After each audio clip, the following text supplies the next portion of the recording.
great. And Zim, take it away when you're ready.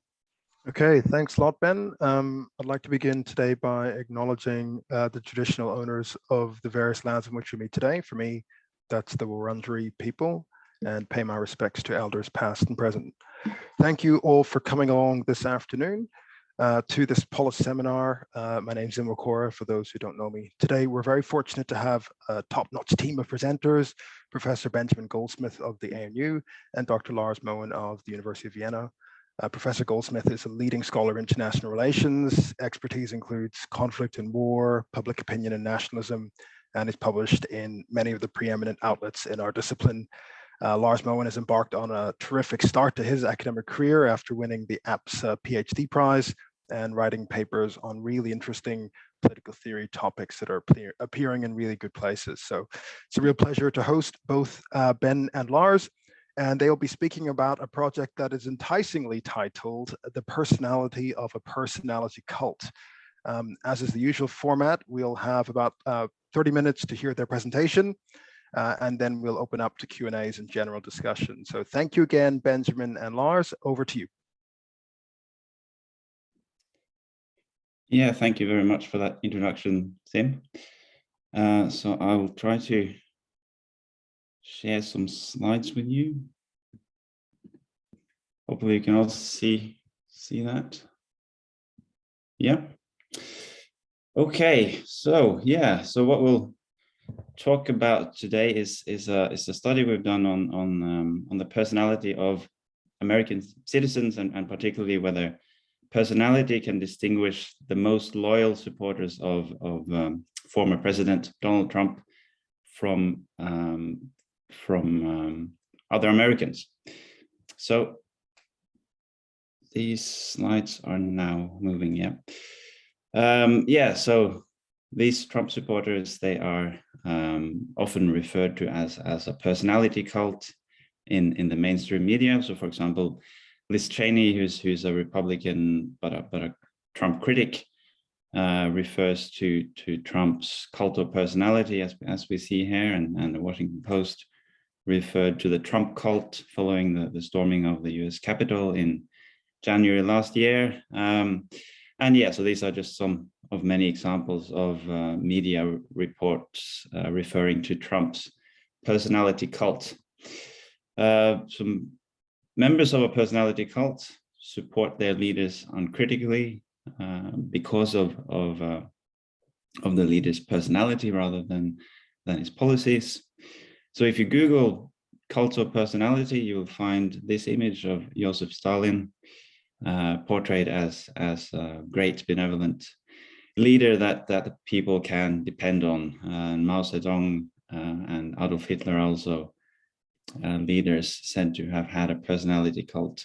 So a personality cult is usually associated with authoritarian one-party systems with a strong leader who's seen as all-knowing and all-powerful.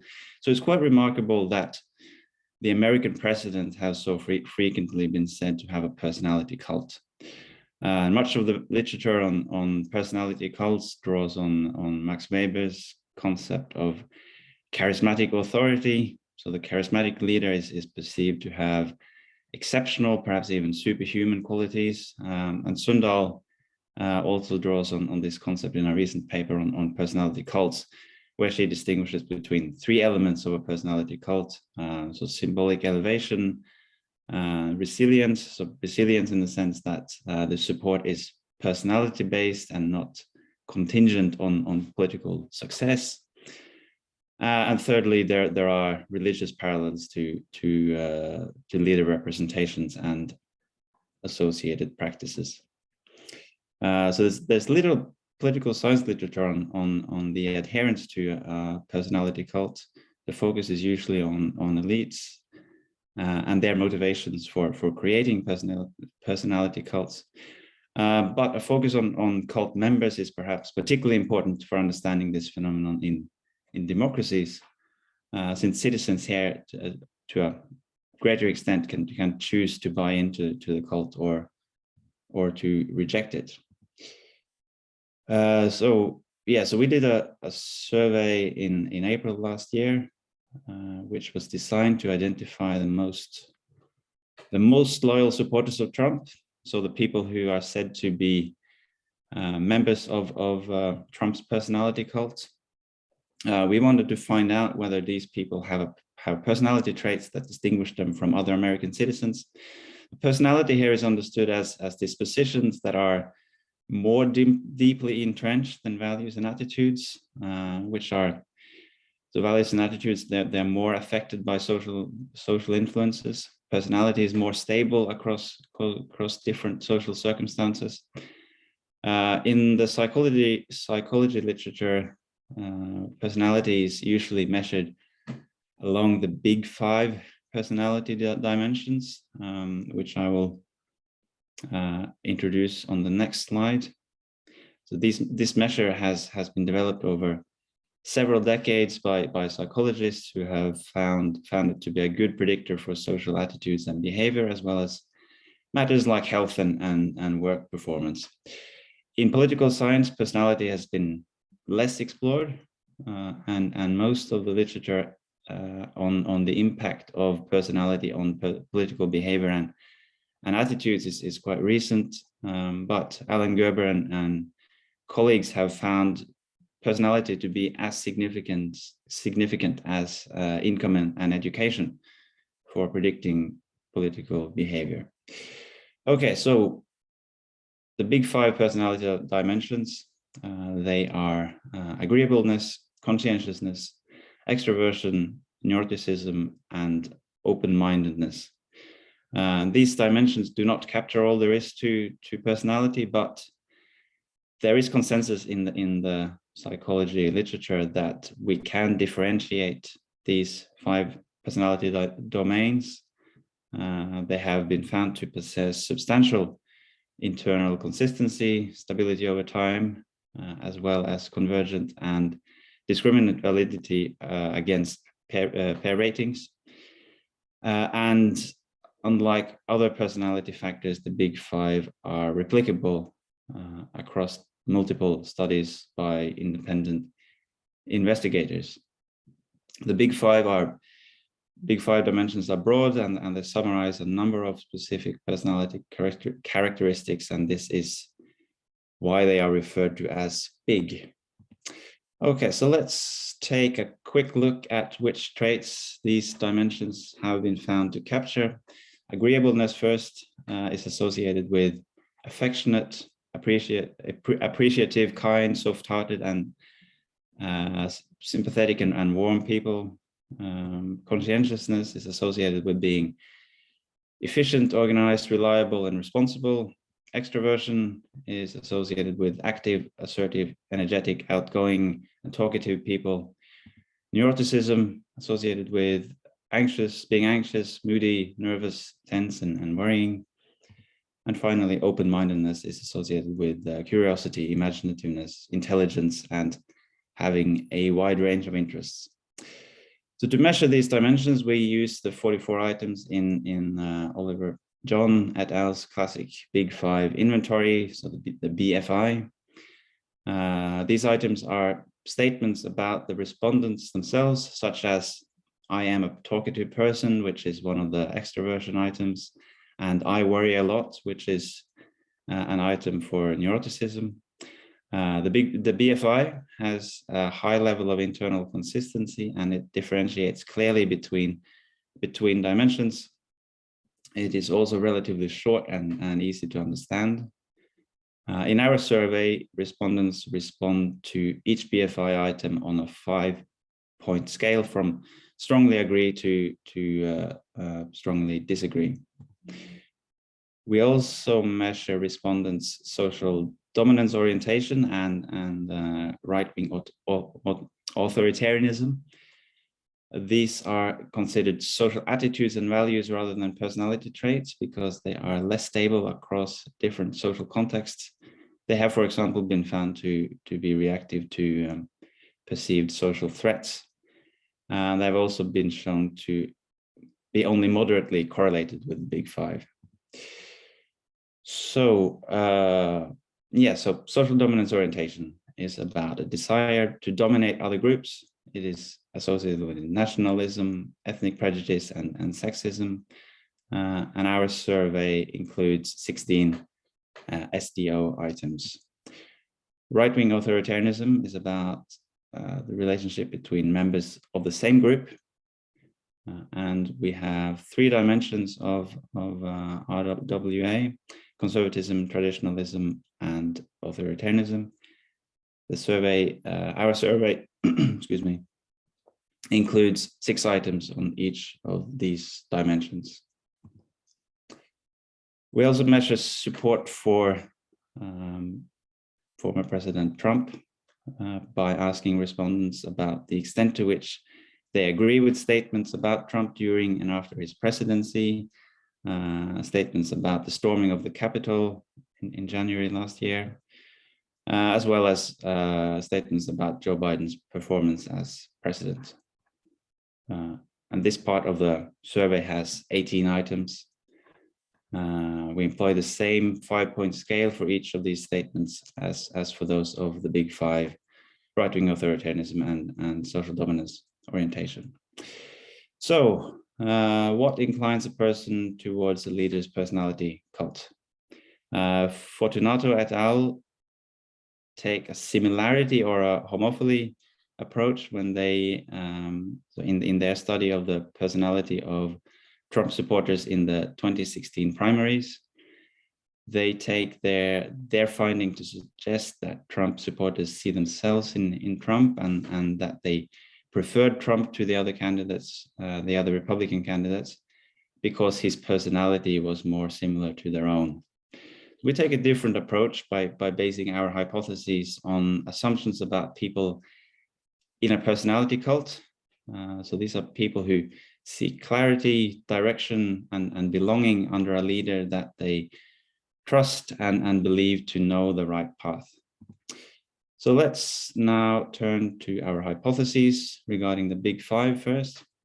It is, of course, a basic assumption in our study that there are systematic differences in personality between loyal Trump supporters and other US voters.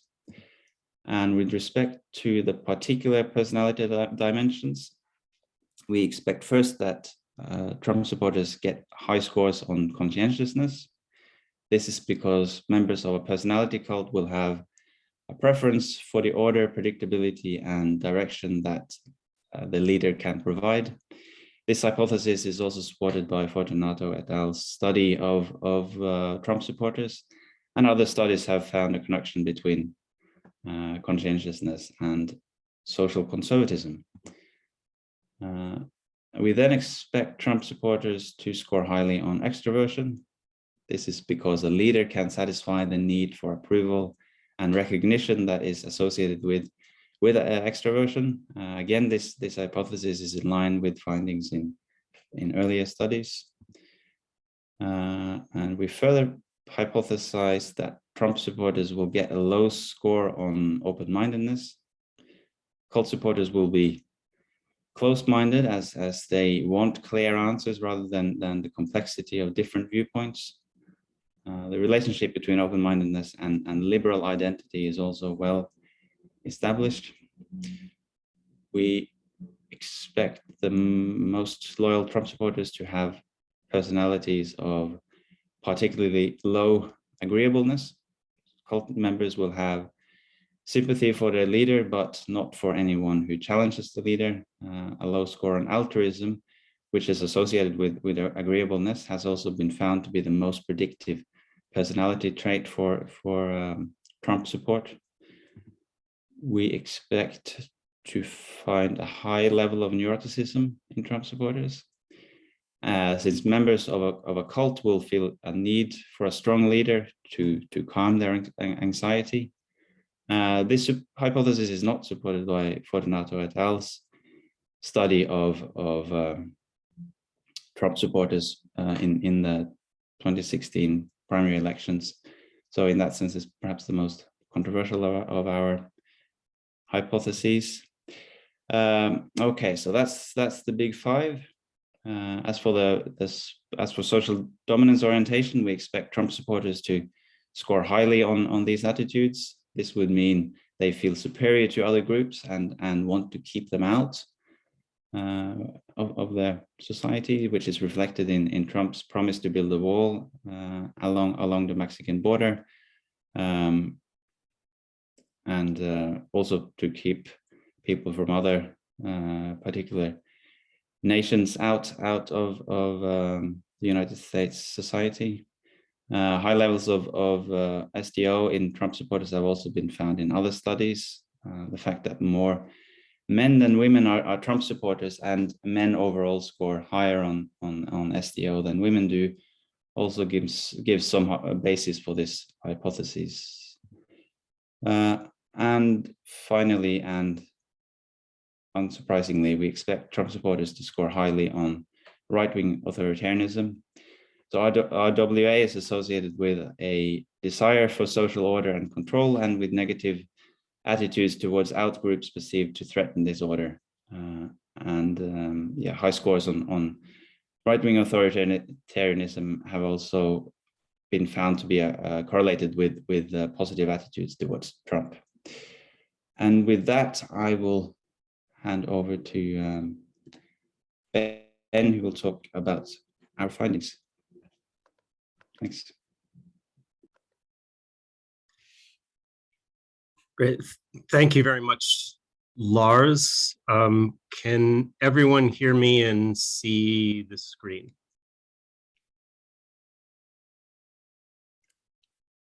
Okay. I hope so. Let me know if not. And I'll just, go ahead to where Lars left off.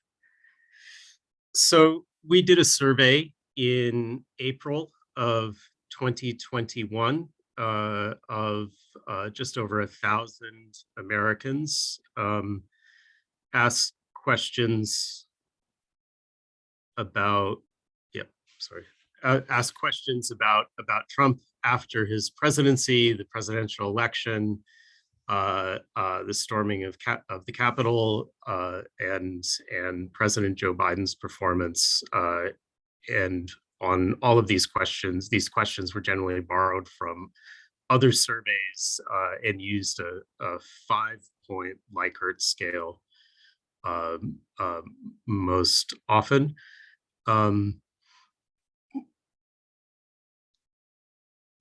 We had, I'll just recount, I guess, oh, sorry, but have I started out, Lars, too late, too early?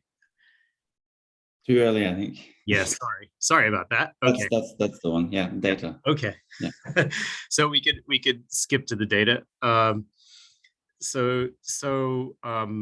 We converted our data to similar scales so that the coefficients in the analysis would be comparable.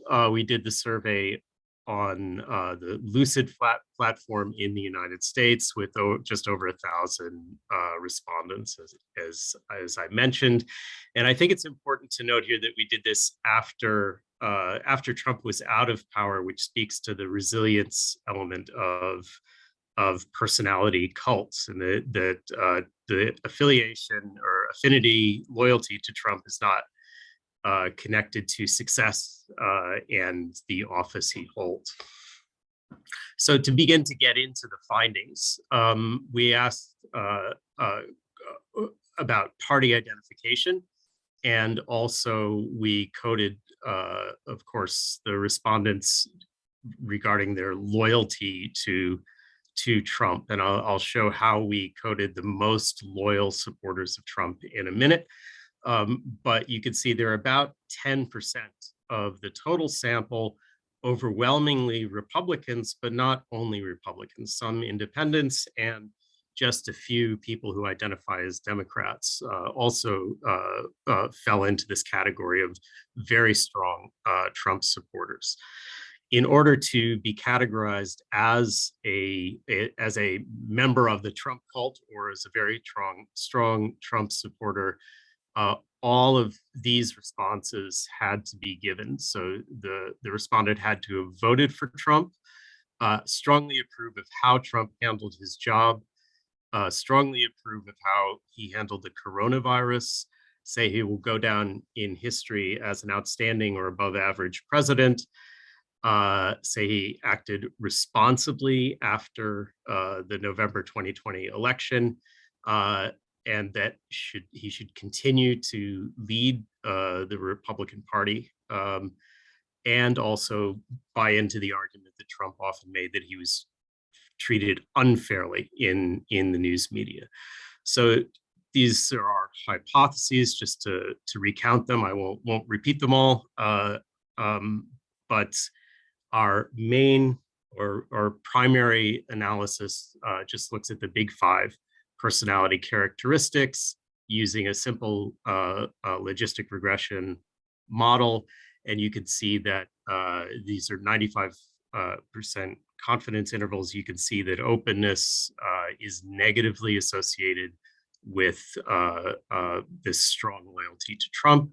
Conscientiousness is positively and significantly associated, and extroversion is significant and positive at the 90% level. So we give ourselves a few mega hats here for our hypotheses. Not all are supported. The overarching hypothesis that there are personality differences is supported. Conscientiousness is supported, as with the previous study by Fortunato et al. Extroversion only at a lower significance level, and low open-mindedness. But our hypotheses about agreeableness and neuroticism were not supported. And neuroticism is associated in the literature with membership in actual or religious cults, in the study of religious cults. So we're somewhat surprised by that, but it's interesting that the results are fairly consistent with Fortunato et al. And so for the social dominance and authoritarianism hypotheses, we find also a positive association with social dominance orientation, the authoritarian measure of authoritarianism, but within the authoritarianism, right-wing authoritarianism literature, there are also measures of traditionalism and conservatism. So traditionalism is also associated with this loyalty to Trump. So we give ourselves a couple of mega hats, but one question that we think is quite important is to distinguish not only between those who are the most loyal supporters and other American respondents, voters, but to distinguish between support for Trump and this loyalty to Trump and support for Republicans in general, or the Republican Party.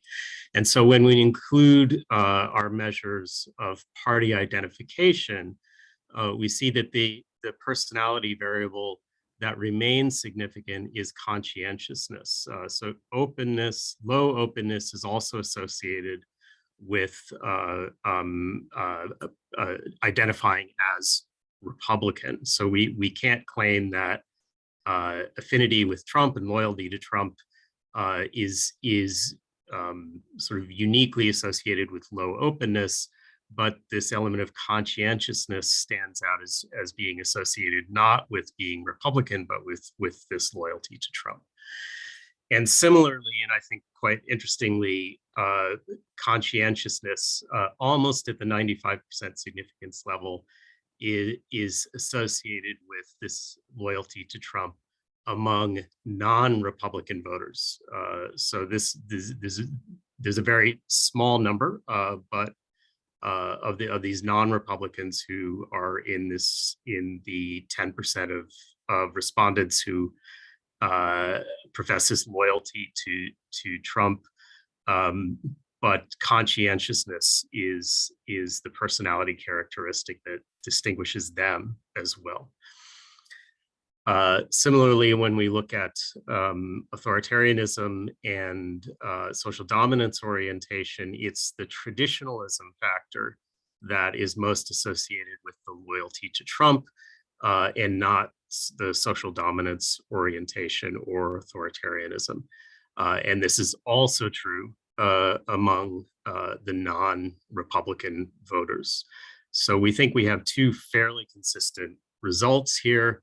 When we add in some other potentially confounding factors, although we think personality in particular is a very fundamental factor, but when we add in other factors that are often associated with support for Trump, like being white, being male, we see that the conscientiousness personality characteristic survives in a somewhat more complicated model that interacts being Republican, being male, and being white. We can see that there's a positive association with Republican white men and being a member of this strongly loyal Trump group, but both traditionalism and conscientiousness remain significant with about the same magnitude of association. And interestingly here, education, less educated or respondents with high school or less as their highest level of education are not significant. Another factor that's seen as strongly predictive of support for Trump. Trump often would state that he loves the uneducated, which always surprised me that he didn't turn them off by simply declaring how much he loves them in that way. But that affinity does not come through in our data. So our conclusions, there are systematic differences between the most consistent Trump supporters and other US voters, including other Republicans. So we feel we have found personality as well as underlying social attitudes that are strongly connected with support for Trump, not just with being Republican. So this potentially helps us understand Trump's base being so loyal, and sort of the motivation for this paper. We believe this loyal base played a large part in transforming the Republican Party, and because of that, U.S. politics. Trump's most loyal supporters are high in conscientiousness and traditionalism. They're low in openness, but this does not distinguish them from other Republicans. And this is very much work in progress. And so we're really looking forward to your feedback. One thing we want to do is look at the particular elements of the Big Five, and in particular conscientiousness, to better understand potentially what's going on, and also the elements of traditionalism. And we want to replicate the study. We find it really interesting and sort of unexpected that conscientiousness came through as quite a robustly associated with this strong Trump support. Definitely was not my expectation going into the study. So we want to make sure that it's robust, but it was found for the primaries in 2016, as Lars mentioned in the Fortunato study. And with that, I'll just say thank you. Thank you to Ben for inviting us, and to Zim for chairing. And thanks to everyone for attending. We really look forward to your comments. Thanks a lot, Ben and Lars. That was terrific. So I've got a bundle of questions, but let's open up to the floor first. Please just raise your hand and I will call your name. No questions? Okay, well, I've got one to start off with. I suppose, Ben, you alluded to it toward the end of your segment, where you talked about your surprise at conscientiousness, and I found this really intriguing because in a way, Trump seems to be the opposite of conscientious, and the way he ran this White House and the administration was careless rather than conscientious. So I'm kind of wondering whether you have an intuitive account of how to reconcile Trump's, I'm not a psychologist, but I'd be surprised if he scored high on conscientiousness, that fact, with this finding of yours. And then secondly, I'm wondering how big this personality cult is. What proportion of your sample kind of ticked all those boxes that you identified? And in a sense, I'm wondering, to what extent is the personality cult a prominent group within the Republican Party? How many people are we talking about here, and to what extent are they likely to be influential going forward? So those are my questions. Thanks. Okay, maybe I'll start out just because I want to take a shot at the Fortunato study, just sort of talk about our approach to this a bit. So the conscientiousness factor and Trump's personality is conscientious. I think the Fortunato study makes the case that Trump did appear to be very conscientious to voters, and they do this by his public statements, etc. Before he took office. And then they argue after he took office, he looked very sloppy, as you say, very unconscientious. And I find that ad hoc.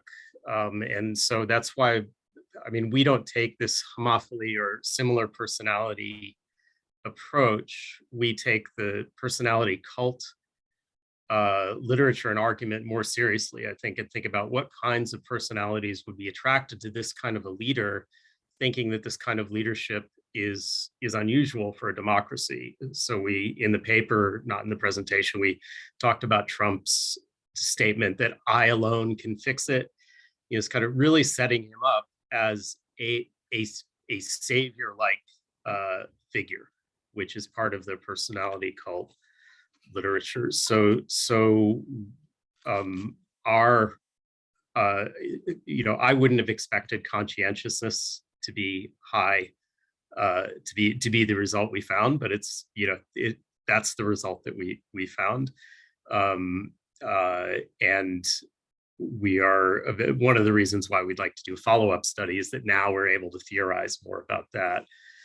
But that need for order, I think that Lars talked about is important, and the combination of conscientiousness and traditionalism, I think, is important as well here. Obviously, to me, there must be some element of partisanship or political attitudes here. People wouldn't necessarily be followers if they're on the right of politics. They wouldn't be open to following a far left cult. If Obama had a cult of personality, which has been sort of mentioned, but the article, the Sundahl, I think, article we talked about said no, it doesn't actually qualify. It wouldn't attract maybe the same people, and the political attitudes, I guess, are important.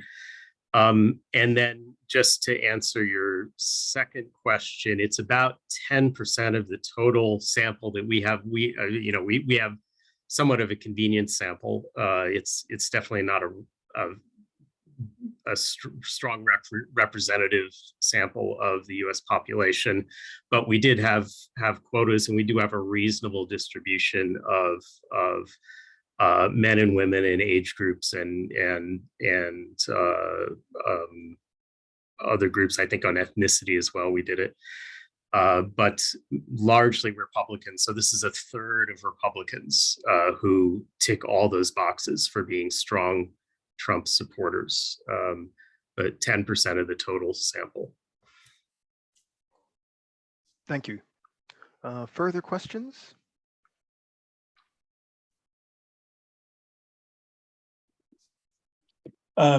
Yeah, can I jump in, Zing? Is that all right? Yeah, look, I mean, you started by telling us that this was a work in progress, which isn't very convincing when you sit through that fantastic presentation, because it's obviously a lot of thought and work has really gone into it, and it's really incredibly impressive and well developed. So congratulations to both of you for doing this work. It's timely and important, but also really thorough.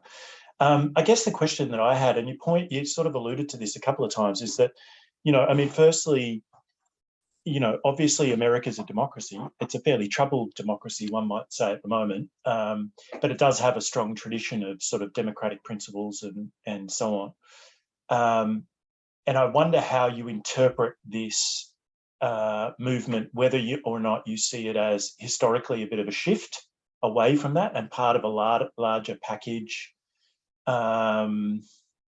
of political developments that are transitioning America's democracy away from something that it some of the principles and institutions that it traditionally held to, or whether you see it as a sort of isolated phenomena to Trump and his presidency, and that those kind of trends have now passed and they're unlikely to be repeated, and they're not sort of going to create kind of systemic widespread change in the system. So that's a kind of first question around that, the uniqueness of this versus the sort of longevity of it, I guess, over time, and whether or not it represents a more significant trend broadly. But also thinking about that, how, and you alluded to this as well, but how would, and you haven't probably got the data, but there must be studies out there that you might be able to kind of compare how this cult of personality would play out in a different political environment, political context. So how would these kind of questions, or how would this interpretation of cult of personality play out, say, in Turkey? Isan's here, perhaps he'll have views on that, but where there definitely is a kind of cult of personality, in fact, quite a similar one around Erdogan, you could say. And that's a kind of hybrid regime, or probably more and more an authoritarian regime these days. How would it compare to a kind of classically authoritarian model, but a contemporary one? Stalin, of course, is 100 years ago now, so not quite, but it's quite difficult to compare. But contemporary, whether you take Putin or whether you take China, how does this kind of cult personality compare to contemporary political contexts, divergent political contexts? So that's kind of two quite tricky questions for you, but only because I really admire the paper, and it's very stimulating. Lots of interesting ideas. Thanks. Lars, do you want to start out or take these? Yeah, well, I suppose for the Ben might be in a better position to answer both of them, but about American history and about authoritarian regimes. But to have a go at the first question about the sort of uniqueness in U.S. history, I suppose there have been precedents in American history before that have attracted rather uncritically supportive followers, like FDR, for example, seemed to have a very strong support for maybe independent of policies, and it was sort of a national sorrow when he died and when he left office. So maybe that there's something there. But I mean, the Trump cult will be a smaller part of the population, I suppose. So it might not be entirely unique in U.S. history in that respect. Maybe Ben, you have more thoughts on this phenomenon in U.S. history. Mm-hmm. Yeah, I guess it's hard for me also to speculate, but I think theoretically one of the things we want to contribute is to start thinking, or to contribute to thinking systematically about the dynamics of a personality cult, or this kind of followership, this kind of loyalty in a democracy. And so the Sundahl paper is interesting in that it asks whether Putin, Trump, Jacinda Ardern in New Zealand, and I think Obama have personality cults. And it sort of says, well, only Putin and Trump really qualify based on the definition that she puts out. But to me, in a democracy, the one thing that's quite different is the way you sort of recruit or establish your cult. And so the acts of the leader of declaring things like "only I can fix it," setting the leader setting him or herself up as not just, the person with the good policy mix and the person who you would agree with, but the person who has some sort of, almost magical or superhuman power to fix things that is unique, is key. And so I think in U.S. history, I don't think this has been tried a lot because it's not the norm in democracy. In democracy, you want to offer voters a choice of policies and attract people who might agree with you. At least that's been the standard. You have parties and platforms and all of that. And a charismatic leader is great, but is not usually seen as at least as I understand it, as the key thing in U.S. politics or in democratic politics. So I think Trump is very unusual in that he presented himself not necessarily as someone who knows a lot about policy, but or has clear preferences, but who is a very clear personality. I guess that's as much as I would say. In comparison with other societies, I think we'd only want to go as far at this stage as saying that we're interested in expanding theoretically the regime type within which this kind of personality cult can happen, and countries like Turkey that are neither fully authoritarian, sort of in the anacratic category, are societies that the standard personality cult theories might not apply to, where you have total control of the media, the school system, etc., and the leader. In the literature on Soviet personality cults, the messaging is basically meant to be effective on everybody and bought into by everybody. But in more open societies, even partly open societies, that's not likely to be the case.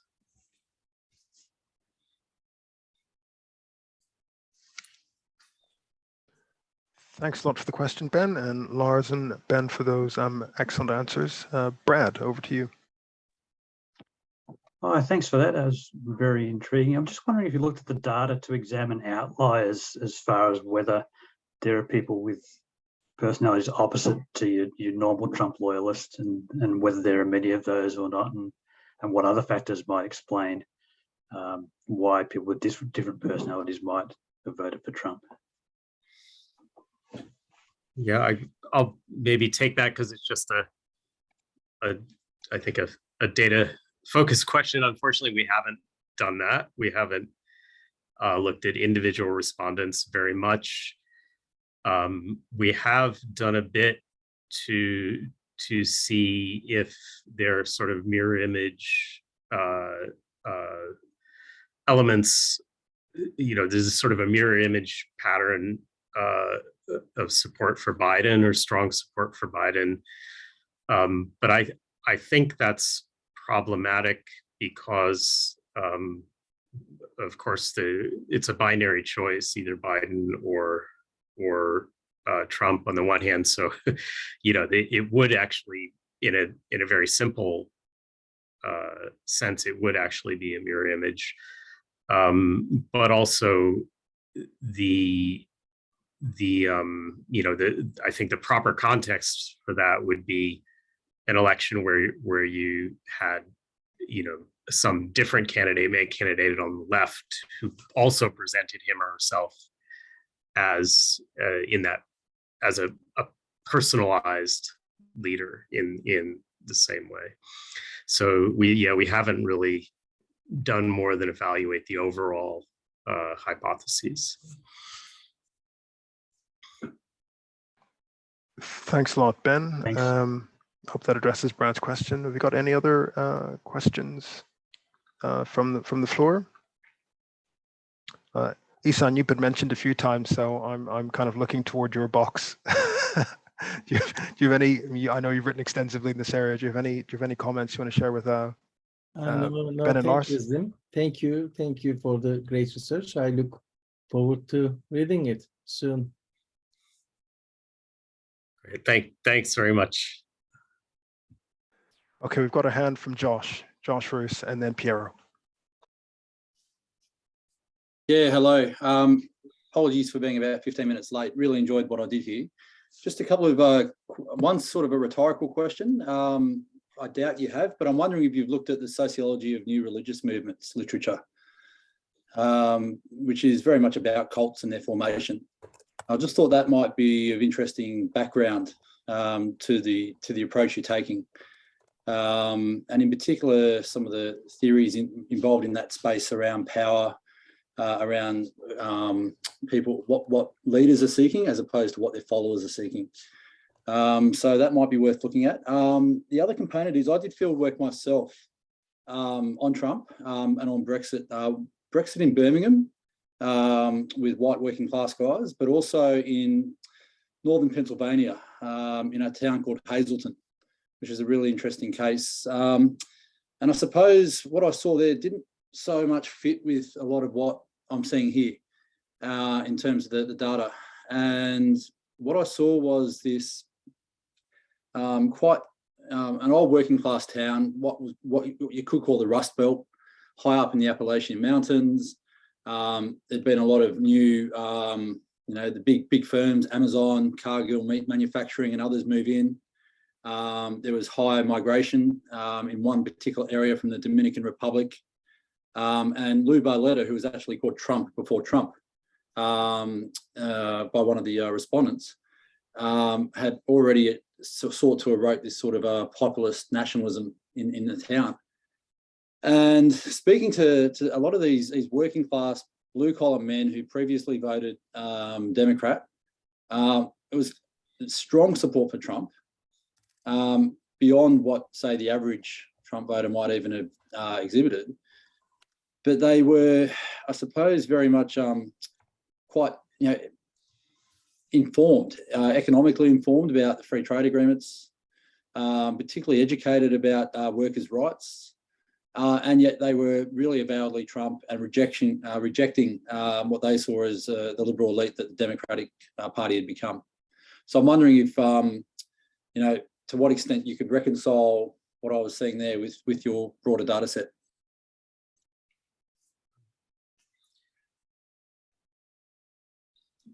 Lars, do you want to go first? Or? Yeah, well, yeah, thanks for that, Josh. It's really, really helpful. Maybe I'll try to say something about the first question. So yeah, so we have looked a bit into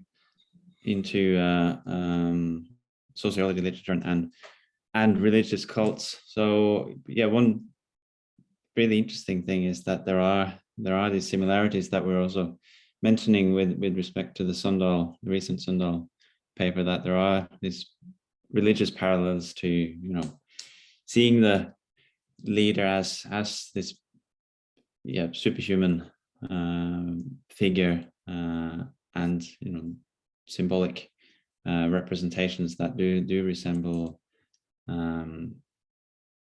that have these interesting religious parallels. But that is certainly something we can look more into, and it's a very good point. And also what the leaders seek and what members seek, that comparison. That's maybe that's because the focus in the political science literature has been mostly on what leaders seek and on the elites, rather than on citizens. And I think, probably particularly in a liberal democracy, it is probably even more important to focus on the citizens, where the society where the leader to a lesser extent can control the media, can control the information that citizens get. Then citizens will have a less of a more of an opportunity to reject the leader. Will be able to think more critically about the about the leadership. So that's I think that's makes it more important to focus on and yeah, to do compare what the leaders seek and what the members seek, members of the cult seek. So yeah, I think there's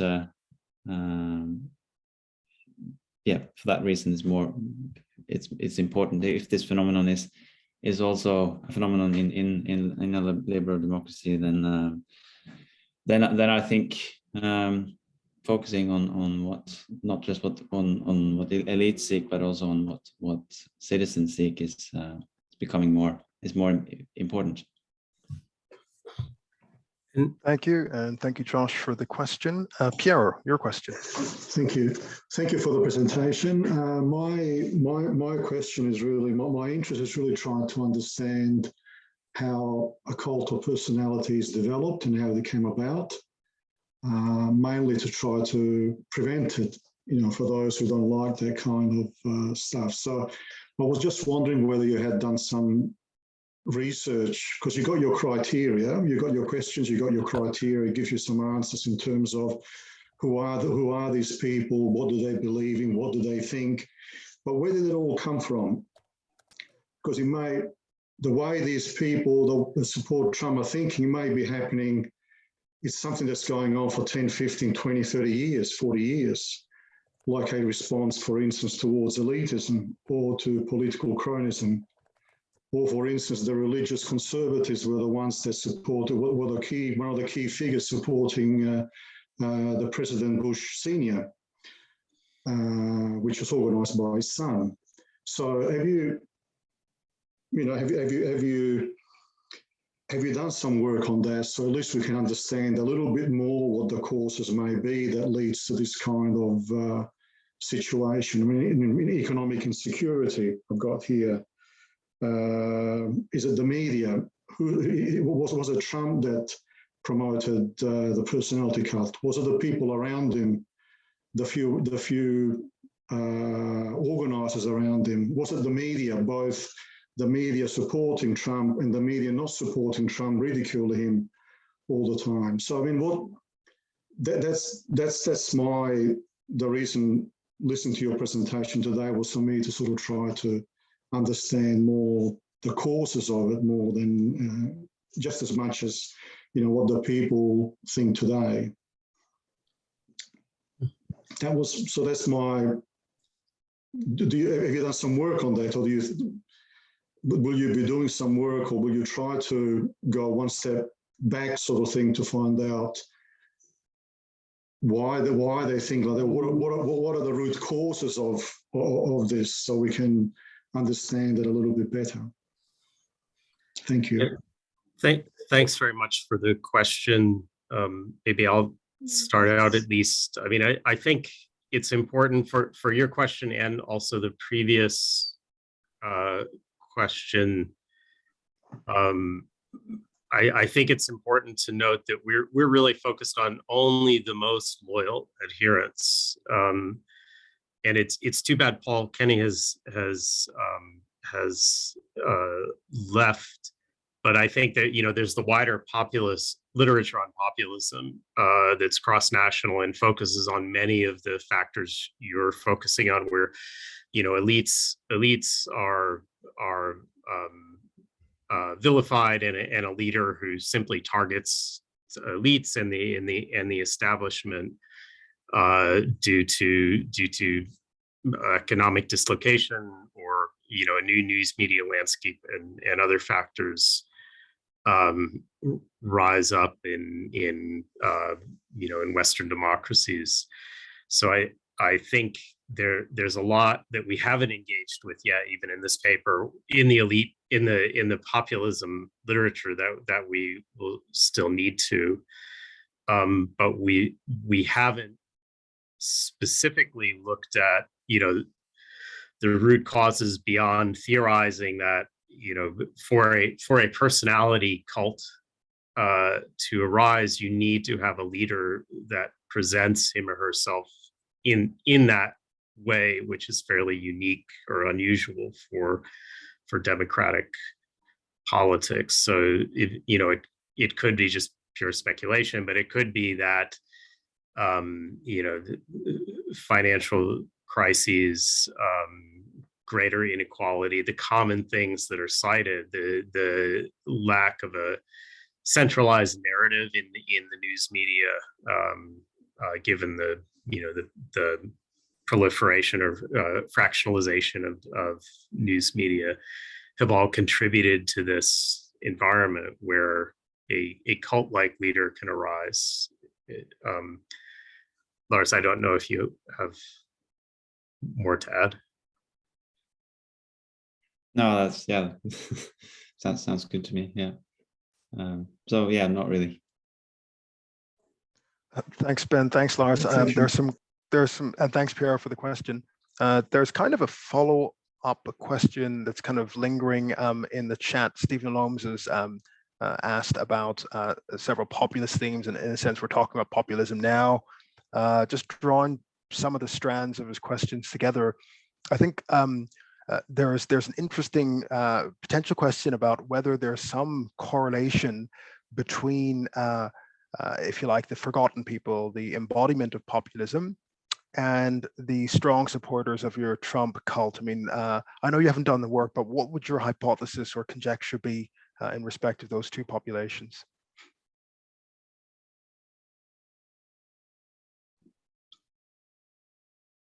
Go ahead, Yeah, Lars. No, but I missed what you said. The two populations. What were the populations? The Trump supporters that you're dealing with, the really strong Trump supporters, and if you like, the forgotten people. So the embodiment of populism, the people who are most populist, if you like. So do you expect these groups to be the same, or do you expect there to be some difference between them? And if so, maybe you could flesh that out a little bit. Yeah, that's quite I mean, in terms of personality. Yeah. That's quite a difficult question. Any thoughts, Ben? Well, it's maybe a bit of a cop-out, but it's speculation that, I mean, according to our theory, those who are really strong supporters and whose support, for example, doesn't rely on Trump's success or his delivering on his policies, it's more that he is there and presenting himself as this incredible figure. I think the personality explanation would be more consistent with those, that whatever we have, that 10% of supporters who are just committed. Whereas with populist politicians, I think results matter. People will become frustrated if they don't actually believe that there's the leader is delivering on some promises. If you feel like the elites are screwing you, and you elevate someone else to be an elite, you have to at least believe they're fighting for you. So Trump, we could argue about whether Trump's trade policies or immigration policies really delivered, but people might believe that they deliver, and I think that would be key. And so it would be more demographic, more the standard voter choice variables, I think, that would matter, and not personality. But that's just my speculation. That's a really interesting speculation. Thanks for sharing. Any other comments or questions before we close? No?